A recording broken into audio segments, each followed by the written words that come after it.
Welcome to the SmartTechCheck podcast, hosted by Mark Vina, your home for candid, insightful, and provocative conversations about the smart home automation, security, smartphones, PC and console gaming, and much more. Hello, everyone. My name is Mark Vina, host of the SmartTechCheck podcast. Today is Friday, May 5th, 2023. Joining me for today's podcast from various time zones are John Quain, who writes for the New York Times, Smart Cities, and Tom's Guide; Stuart Walpin, who scribes for Popular Mechanics, AARP, Techlicious, Investopedia, and other wonderful publications; and Rob Peguerero, who is perpetually on vacation. You've got to answer that, Rob. Who writes about tech developments. Work. Yeah, I believe that. At PC Mag, Fast Company, and other fine publications. Guys, how are you all today? Very good. Very well. You know, before we go into the topics today, just because it's news this week, I've got to talk a little bit about, Apple's earnings and Google's earnings. And I know I'm hitting this guys with you at the last moment, but to me, it's such a tale of two cities. And when I mean that, not that Apple had a spectacular quarter, they had a reasonable quarter given the macroeconomic conditions.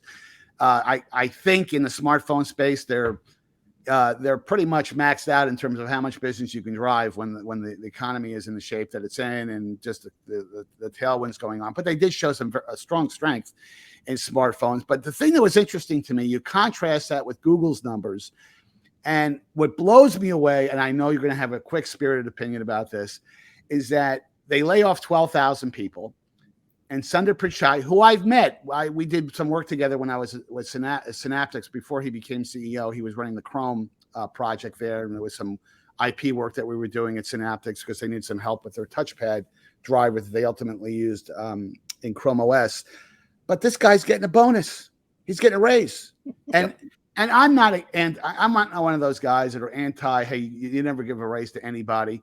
But the optic, first of all, they tried to hide it. They hid it in some of their financial disclosures, and I just don't get the optics. What anybody PR 101, is this something we really want to do right now when you're laying off 12,000 people? And as the only person on this podcast who's in Silicon Valley, it's bad out here. Even though the jobs number was good this morning, that job growth number didn't come out of growth in the Valley. I can tell you that for a fact.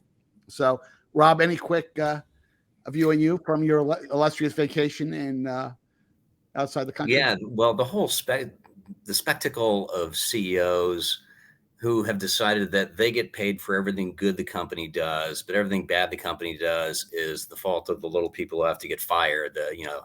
La compagnie, c'est moi. It's gross. And of course, there is that contrast. Tim Cook, who of course is still getting paid well enough to ski behind as water ski behind his penny. Took a pay cut. Yep. Yeah. It's like, what are you going to do with that money on a practical basis? There's a limited number of things you can spend on it, and I don't see Sundar Pichai buying himself a I don't have a lot of, I don't typically go after people, CEOs for their pay packages and stuff. But if you're performing and you're adding people to the pay, to the dole, not to the dole, God, adding to the your workforce. And by the way, you're producing incremental revenue. You're raising dividends. You're doing all the kind of good things that stockholders want. I have no problem with that. But Google's had some issues, and I don't get it. So, Stuart, your thoughts? Well, I mean, it's an American tradition, as Rob said, that CEOs get paid huge amounts of money, no matter how well the company performs. I will not pretend to understand the corporate mind, even though they're supposedly people in regard to the law. But there are obviously these deals that, that these guys make with the companies, that they reach certain levels, and it may be profit margin, it may be different meters of performance that we are unaware of that triggers these bonuses. Obviously, everybody has lawyers, and everybody is trying to get the best that they can get from whatever they do. So there obviously must be triggers that we're unaware of that have absolutely nothing to do with facing performance. Stuart, I have no doubt that there are metrics that they can defend. They have probably 4 or 5 metrics, but someone who signed off on that package, the board of directors, or there's generally on a board of directors, a committee that focus on executive compensation at all different levels. Listen, you know as well as I do that you have to do something really egregious to really get toppled from the top of a large corporation.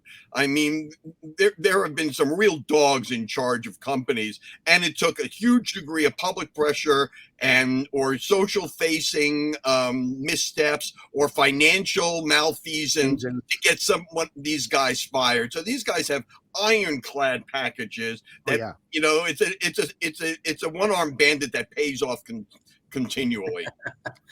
Well, John, let me just get your quick thought on this, only because I know that there are rumors that you're replacing Tucker Carlson on Fox at the 8 o'clock hour, and I imagine it's going to be a big package. So maybe you don't want to talk about dollars, because I know you'll command that $25 or $30 million annual package.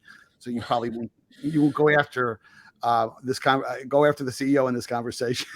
Yeah, in full disclosure, I used to work for Fox, as a technology columnist for them, and I was also an on-air TV person for Fox for a long time. So full disclosure, I know those people, but no.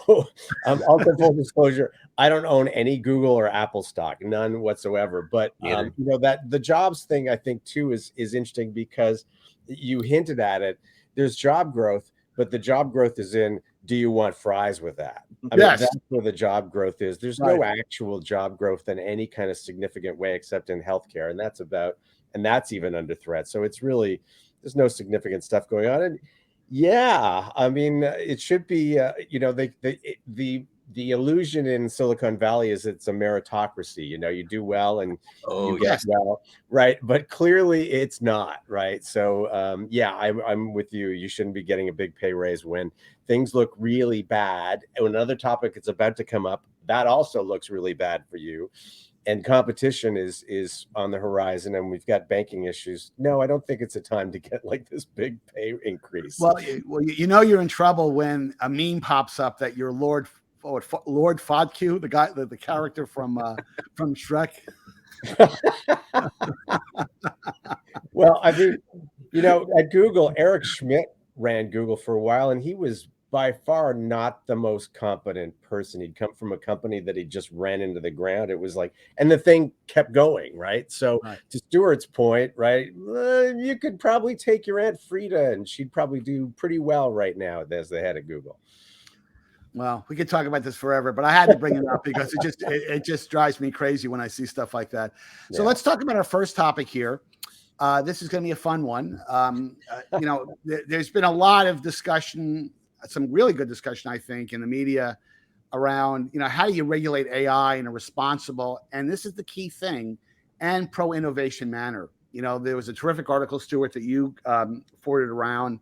I want to get your perspective, because I do think there is a way to approach this. I mean, I would settle, by the way, and I've said this repeatedly on different podcasts, I would love there just to be some requirement, even if it doesn't come from the government, that tech companies come together on this, that they're going to disclose that they use some type of GenAI based capability. There's a watermark or something, that, hey, by the way, you're reading this content or you're watching this kind of content, because GenAI can also be video based as well. And my big fear is that it's going to make deep fakes so easy to do that the average person will be able to do this without a lot of trouble. But Stuart, let me get your perspective, because that was a great article that you sent around. But what's your thoughts? Well, I saw an interview with Hinton, the godfather of AI, who quit Google a couple of days ago. And he likened this to the nuclear arms race of the 50s and 60s, and that any regulation or any industry come together has to include everybody, because there's mutually assured destruction, as there was during the nuclear arms race, that everybody has a key to this, that this technology can be used really wrongly, really badly, by any actor. And one of the things he talked about, and which I had thought of and you just mentioned, is labeling. That, the thing that kept popping into my head was the Isaac Asimov's 3 rules of robotics. That every robot was built in with these safeguards that would disallow certain activities from happening. And so short of that, certainly labeling that, make it an agreement amongst all the developers, because you're not going to stop development of this.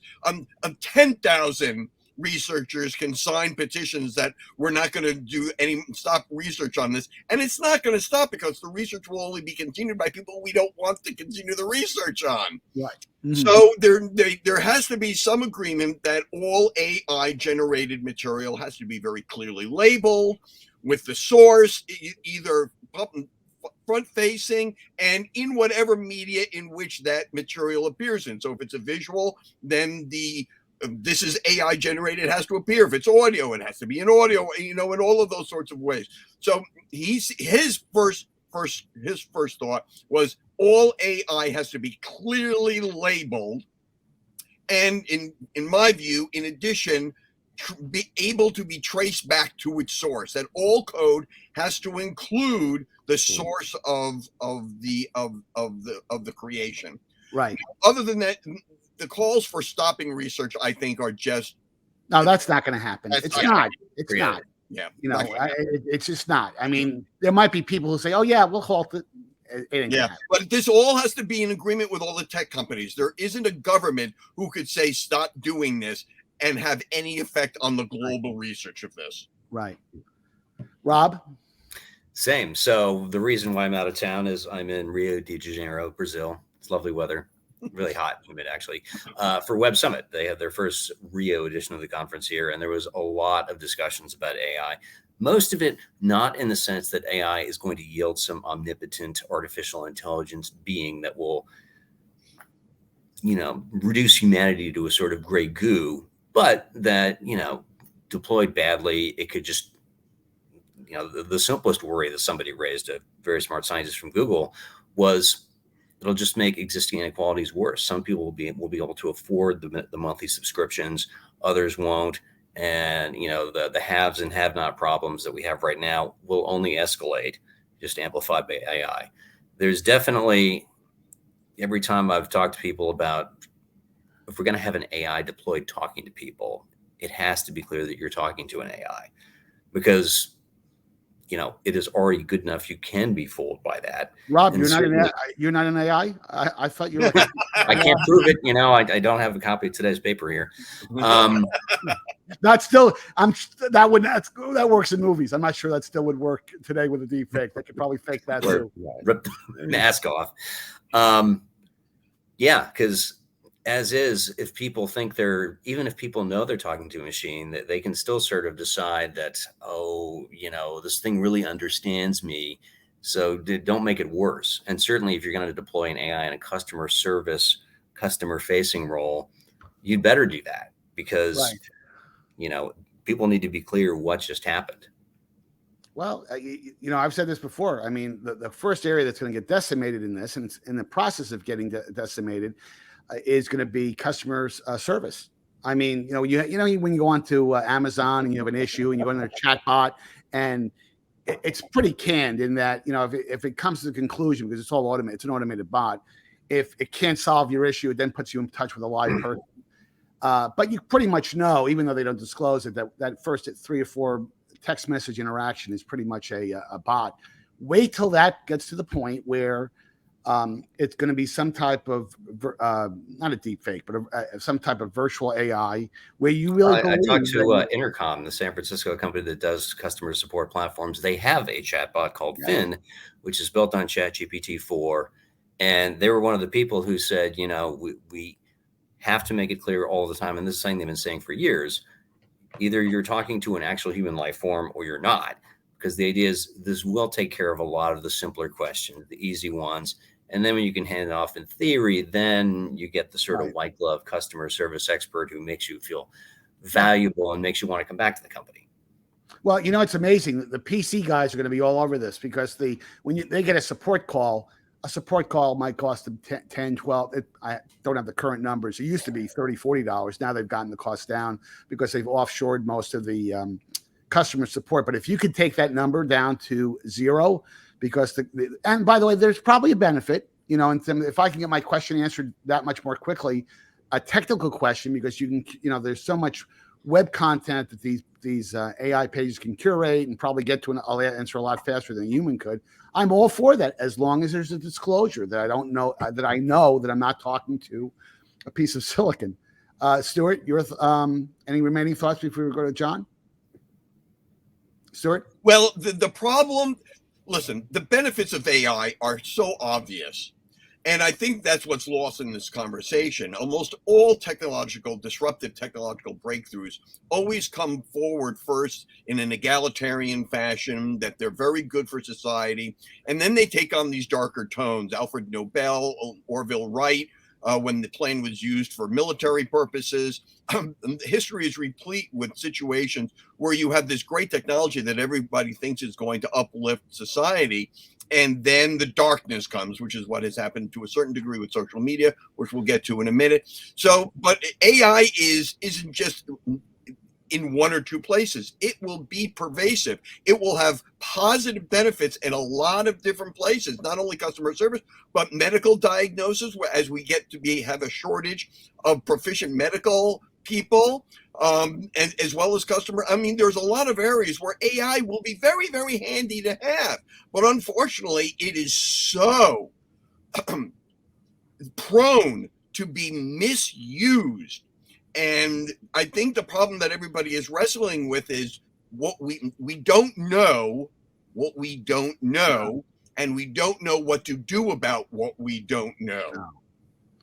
So, John, let's make sure we get off this topic on a quasi-optimistic basis.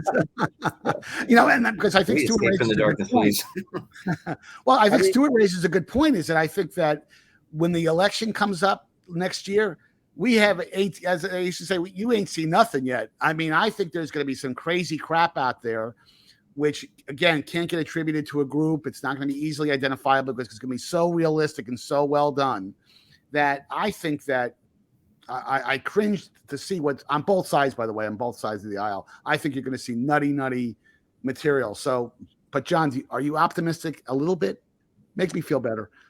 Well, I don't know how optimistic I am. I mean, there are a couple of points about this. One is it's already being abused extensively in insurance, banking, employment, all these different ways. And that's one issue already. So the cat is out of the bag. They're already abusing it in multitudinous ways that are harming people in real physical ways. You don't get the job, you don't get this. There are all sorts of ways in which this is hurting people already. The other point of it is, it's really, really bad. So just that customer service example. So I tried that just yesterday with ChatGPT, and I'm reviewing a bunch of products, and I have like 6 different cameras, and I just put a giant TV, and like there's one behind me because I'm moving TVs around. And I asked ChatGPT just a simple tech question about whether I could do something with an app. And it said, oh, yes, of course you can. And it gave me a whole detailed by the numbers how to go through this program. Completely erroneous. Every single step was erroneous. Right. And this is something that the high school programmer can screen scrape the old-fashioned way. That's all that they're doing, is trying to screen scrape and then like piece it together like a jigsaw puzzle. It's terrible. And then when I raised it with ChatGPT, that's wrong. It said, I'm sorry, you're absolutely right. That was totally incorrect. So it's really terrible. I mean, that's one of the problems with it. If they replace, if you do that, look at the search engine and you try to match results, it's actually worse most of the time. Yes. So I don't. It's not good at nuance. If you ask it a very complex question, and I have, outside the technology space, some entertainment related questions, which I won't bore you with. Right. And one question I'm not going to tell you what the question was. I want to say about 80% of the answer was true, but it was factually wrong about one of the elements, which would have been very easy to disprove. It wasn't based like an opinion or wasn't subjective. So nuance is something that it really doesn't get. Well, I mean, there are some reasons for it. One is, if I was going to legislate things, I'd be like, you can't use Reddit as your data set. I mean, that's just moronic, right? And that's what all of those generative AIs do. They use Reddit of all places. You shouldn't be able to use Wikipedia or Reddit or some of these things as a data set. That's just not a thing. It shouldn't be a thing. So that's one of the reasons why these are so bad at what they're doing. But that's it. But to Stuart's point about transparency, there are two things. Yes, it should be labeled. So you're reading the CNET article, not to mention any names, but CNET and Bankrate. It should have a warning label, the bug that says this was created by an AI, right? It should be on the page, every page you look at. That's one thing. But the transparency is something that the industry has sort of balked at, because the nature of these weighted neural networks running various algorithms at different levels of those neural networks means that you're using so much computing power tracing back to where that made a decision to turn a corner or not turn a corner or give you this answer takes as much computing power as it did to generate the answer to begin with. And that's why there's no transparency. I don't know what you do about that. There's a lot of discussion about how deep should you be able to go? How explainable should the results be? You know, did you have a data set that had people of color in it or not? And that kind of thing. So those are tougher issues. But just really quickly on your pro-innovation, I don't think that any regulation will threaten the innovation, because even if you put in really strict regulations on the commercial side, which is what all the people at Google are saying, we want to do something, but until you tell us what to do, we're not going to do anything. But the government is still going to be running this. So it's not like China and the US and Israel be running these programs full tilt on the espionage side. There's not going to be any slowdown. So I'm not worried that there won't be innovation, because they're going to keep doing what they're doing anyway. So yeah, it's a difficult thing. We had Lena Khan, Stuart pointed out, her excellent op-ed, if people haven't read it, about what regulations are already in place. And we had the vice president bring everybody to the White House and wag her finger saying, you better do something. I thought that was very helpful. Well, just so people know what we're talking about, it was an op-ed in yesterday's or the day before's New York Times on AI by the FTC chair. Lena Khan. And I think it's a very cogent, it explains very briefly what some of the issues are and what people are already doing, kind of, and saying, hey, we have these regulations. Well, we got to get to the next topic, but Rob, your pals at the CIA, I'm sure they're rubbing their hands in glee on what they can use this thing. They can use AI for. I can only imagine, and I can imagine the Hollywood writers, although they're on strike, they're rubbing their hands saying, there's about 150 plots, talking about really bad things that could happen with Black Mirror going on and on forever. Yeah. Max Headroom has returned. I think they already covered these angles years ago. You're probably right. Well, let's get to topic 2 here. This is an interesting one. In a rare show of bipartisan, at least at the legislation creation level, I think it was Senator Hawley has got a bill to curb social media by, essentially preventing people under 13 around. I think the age is 13. Maybe it's 16, but I think it's 13. It's 13. Is it the shots bill, though? That's the one I just read about. Shots and cotton. Yeah. Oh, yeah. Shots and Tom Cotton, who agree about approximately nothing besides this bill. Yeah. Well, but Rob, we'll probably go to you first on this. Here's the thing that troubles me about this is that, it is like a well-intentioned piece of legislation. Everybody knows that social media with kids can be dangerous in some place, sometimes even life-threatening.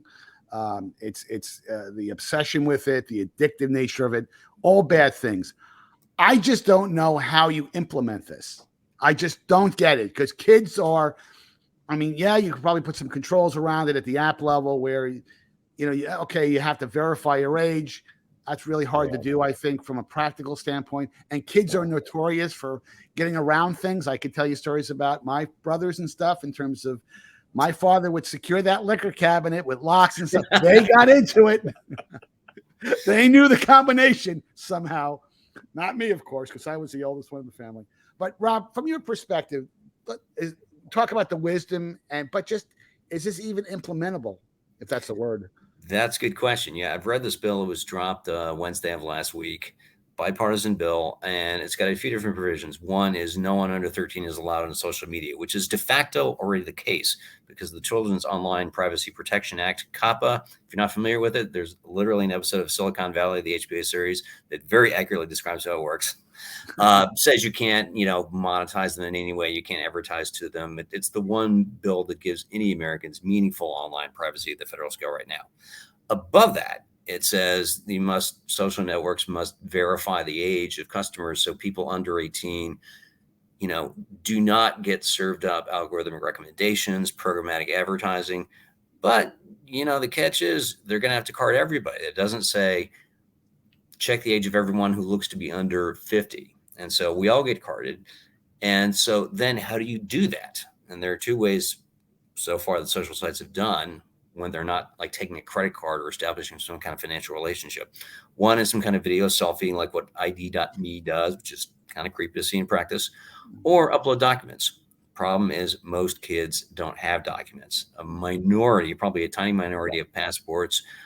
No one under 16, I hope, has got a driver's license. Rob, let me say, how many, when you were a kid, how many kids, I don't know if that happened in Washington, but in where I grew up in New Jersey, if you want to get a fake ID, you go to Times Square, you could buy one for about $5, if I recall. Well, in fact, my freshman year at Georgetown, the bars still took school IDs. So we all figured out ways to alter ours. That's the good old days, right? Another talk.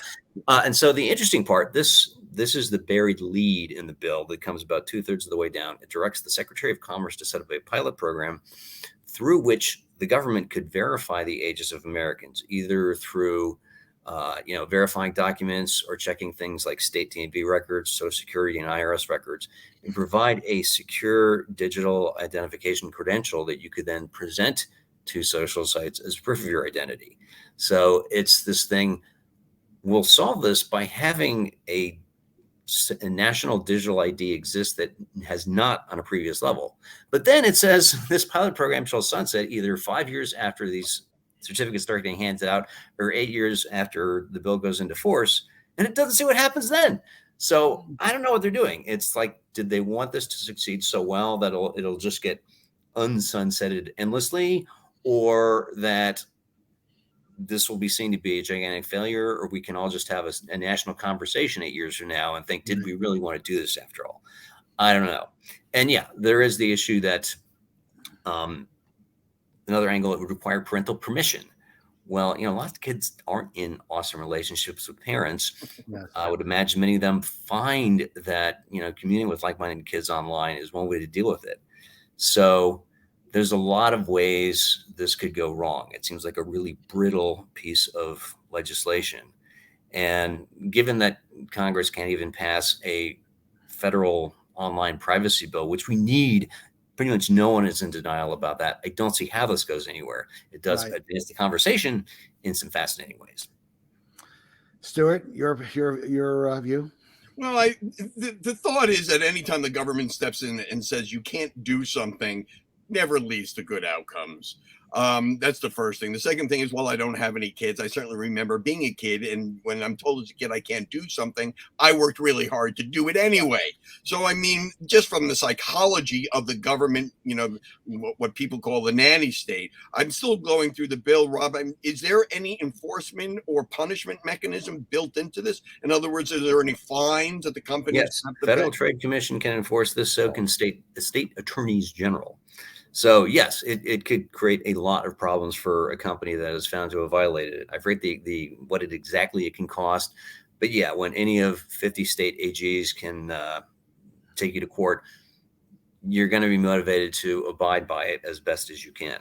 Well, thanks. That's a good thing, but I think that there are ways of solving this that the parents can certainly take advantage of. It's not a panacea, obviously, but one.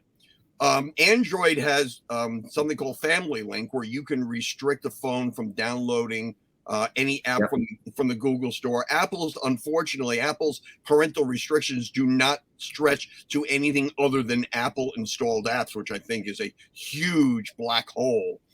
But there are apps, parental control apps that you can install on any phone that would give you control over what is on your kid's phone. The other technology solution is don't let a kid get a smartphone until a certain age. And if you have to have the kid have a phone, you get them a flip phone. Now, whether or not that causes societal issues in school or whatever, I think is secondary to the social problems that a lot of social media run rampant cause.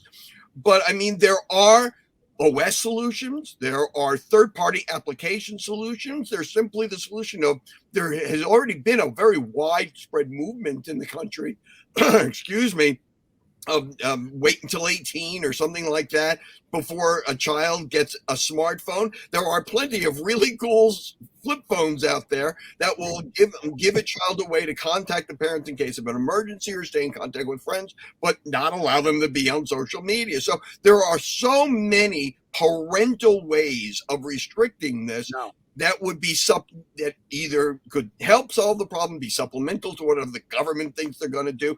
The other point that the other thing I thought of was the video game rating system kerfuffle back in the 90s and Tipper Gore.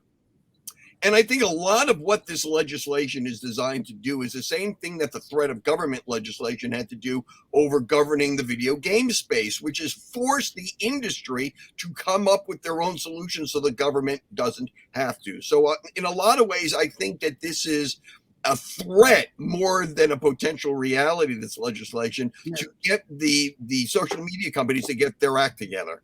Yeah, I want to get John into this, but the point I would make, a couple of points you made, Stuart, that I think are interesting. First of all, I'm catching up now for the first time. I'm watching Boardwalk Empire, which tells you how behind I am in terms of watching content. All 2 words, the Volstead Act. That worked really well for an entire decade. Right, that's the first thing that came to my head. I don't know how accurate Boardwalk Empire is, and I am from New Jersey, but I can tell you it sounds like if you wanted to get a drink, you could get a drink during the 1920s after that law. Municipal corruption in New Jersey? Impossible. Yeah, crazy. Yeah, The state's board. But the other point I think you made is why go to legislation? There's software out there. There's numerous apps. I tend to like the Bark solution because it really pulls the parent into the process, and that you can really control and manage the apps on the smartphone. And if there's certain content that pops up with certain keywords, you can immediately act on that. Now, that does require engagement by the parent. I think some parents want to actually, I think you could probably get them past, just download this app. But to really make it work, you really have to be involved in essentially monitoring your kid's content, which you would think would be something that a parent would want to do, but obviously there's a lot of parents. You can't legislate people being awesome parents. You can make case people being terrible parents, but it's a pretty high bar. And John, even though you had terrible parents that raised a bum like you, and that's not true. I apologize to John and his parents if they're still around. But John, what's your perspective on this? Well, having raised a child right through this digital age and having every piece of technology, she was a beta tester on PlayStations and, God knows what kind of social media and stuff. It actually, I've seen the other side. For her, there's been a lot of benefits. It meant that she could connect to people when she wasn't able to get out and do things like other kids could do. So there are lots of situations in which this is very positive.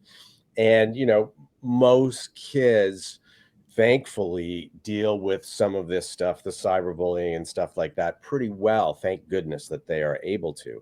It's the other cases that we worry about, and they've been terrible and tragic. What really strikes me, though, Stuart and I have both done this. I think we both wrote for Family PC magazine. Oh, wow. We've done like these endless. I remember Entertainment Weekly doing articles about parental controls and stuff like that, and they don't work. Not a single one of them. I can write how you're supposed to use them, but they don't work. As you said, every word pops up as objectionable. They come up with a different word next week, and you end up tracking so much stuff that it just makes it impossible. And you can't take the phones away from people because 5-year-olds have, Apple iPhones. It's just that's not going to work either. That ship sailed. It's gone. So what disturbs me about what is the problem, though, is the Facebooks of the world that experiment on the users of Facebook. And they try these things where they run an algorithm. Let's say, let's give them a whole bunch of negative data and see what they click on. That should not be legal. Why that kind of deceptive practices are allowed, I don't really understand, because if you did that with shampoo or, a can of beans, that would be illegal. But you know, you did that with Shampoo. There'd be a lot of bald people. Right. So there are all these, like the dating site that sent you on terrible dates on purpose. Oh, really? I didn't know. The Facebook manipulation of people that is ongoing now. I mean, they're constantly experimenting, and you sign when you click on those user agreements, it's in there that they can basically experiment on you with this. So that's the stuff that worries me, that's allowable. And that's why when I see Lena Khan's comments from the FTC, I think, yeah, that's where we should be looking at this stuff. That if you do that, and to Stuart's point, there should be some really massive fine. It can't just be $100,000 or something like that. Right. No, we've talked about that before. Yeah. Well, so deceiving, that's the problem, is that they are manipulating people to see what happens to get more clicks on an ad, which is wrong. Let us hit the last topic here. And this is an important one, given all the supply chain frivolity we've been through over the last few years. But Stuart, I think you're the one who raised this topic in our pregame on the podcast. Is India really poised to become that next great tech manufacturing center, and why? We seem to go in waves. The U.S. obviously was the major manufacturing center for technology up until the late 60s, early 70s. Then you had Japan, Inc. And then after Japan, you had a brief flurry. In between, you had a brief flurry from Europe when Thomson bought RCA. Mm-hmm. Then you had a flurry from Korea, and then Korea moved to China. And now you're beginning to see the beginnings of this movement to India. The weird thing about these shifts that they were almost always carried along by very particular brand names coming out of those countries, particularly television brands. So Japan Inc. was led by the Sonys, the Panasonics, JVCs, Toshibas, and in the flat screen era, Sharp. And then it moved to Korea, where you had Samsung and LG, which had bought Zenith and quickly discarded Zenith for a while. And then we moved to China, where you had TCL and Hisense and Skyworth to a lesser extent carrying the ball. This move to India, though, even though we're now much more in a smartphone-dominated age rather than a TV-dominated age, there are no Indian brands for any technology that are carrying the weight for India Inc., which is very unusual in the history of these sorts of regional manufacturing shifts. Now, there are Indian-made smartphones, and I'm sure that there are Indian-made televisions. They're only locally available, and a lot of this is due to whatever policies Prime Minister Modi has instituted, especially the make local to buy local or to sell local. Apple has been in the forefront of this. A lot of the Chinese companies have, but Apple has been moving up very, very quickly there. The last report I saw was that 7% of iPhones are now manufactured in India. They'd only expected it to be 5% by this point. So it's moving much faster for at least Apple. And Apple hopes to have 25% of its phones being made in India, not all for local consumption, a lot of them for export, by 2027. So I think you're seeing a huge move out of China, mostly because China stubbed its own toe over COVID factory closings, a lesser extent Vietnam. But what is interesting here is that there are no Indian television or smartphone brands that are helping lead the charge to really magnify India Inc. as a manufacturing center. Right. Rob, your perspective? That's an excellent point. I mean, India has the obvious attraction that it is not China. It is not, the regime. Modi doesn't always seem super fond of the part of democracy where you can say what you like about the government in power, or, having it be open to people of different religions, but clearly not the People's Republic of China. He's not Xi Jinping. Right. And yeah, it is a country where certainly labor costs are a lot lower. So it makes sense. I am in favor of that happening because, it's not great for the U.S. and the West in general to be so dependent on China. And one thing that Stuart didn't mention is that India. Well, and one thing Stuart didn't mention, or you mentioned very tangentially, is that India has the advantage of has a very strong technical workforce. Now, it's mostly on the programming and software side, but if you're a manufacturer, that's a big plus. It's not just the lower manufacturing costs. You have a very not to say that China doesn't have any of that kind of talent. It's no comparison to India, from a programming software development standpoint. Engineering in general. I mean, one storyline I'm just watching out of the corner of my eye is India has got a pretty active space program, and within 2 years, they do plan to launch their own astronauts into space. Which Yes. that's a club that so far has been the U.S., Russia, and China. And of course, India is about to become the most populous country on the planet. Yes. So it's also going to be the world's largest market. So for them to be developing their own manufacturing infrastructure there makes all the sense in the world for them, if not for the rest of the world. Right. Yep. John, take us home on this topic. Yeah, I think the lack of sort of a major brand is definitely an issue in the up and coming companies. The only one being Tata, which has Land Rover and Jaguar. There's certainly in the automotive area, there's been and mobility space. India has been making inroads, pardon the pun, for quite some time. So yeah, that there is in that aspect of it, but in the consumer electronics space, not so much. And it's lacks some of the infrastructure that you need. It has the ability and skill set, but the infrastructure is not that great in India, and that's been a major sticking point, I think, for some of this development. But it is definitely an interesting perspective as we try to shift away from China and protect Taiwan, because there's so much intellectual property in Taiwan sitting there, and the economy and ability to do some of the things we need technology wise. Yeah, India looks like a good opportunity, but it hasn't taken off. Even the space stuff we'll see, and it's an interesting thing to keep an eye on. Well, I think just to close it on this topic, as we get closer to, God forbid, some type of action on China to invade Taiwan, I think as we get closer to that, I think it's going to be inevitable, myself personally, for a whole bunch of different reasons. India becomes a lot more attractive.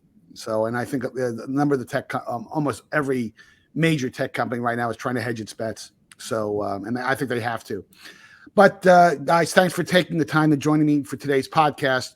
For our viewing and listening audience, please make sure that the SmartTechCheck podcast becomes a future part of your day or commute. Please make sure that you hit the like and subscribe buttons at the end of today's podcast, or use these on-screen QR codes to connect with me. You can also follow me on Twitter at Mark Vina Tech Guy. And until next time, have a great week. And thanks, guys, again. Thank you. Obrigado.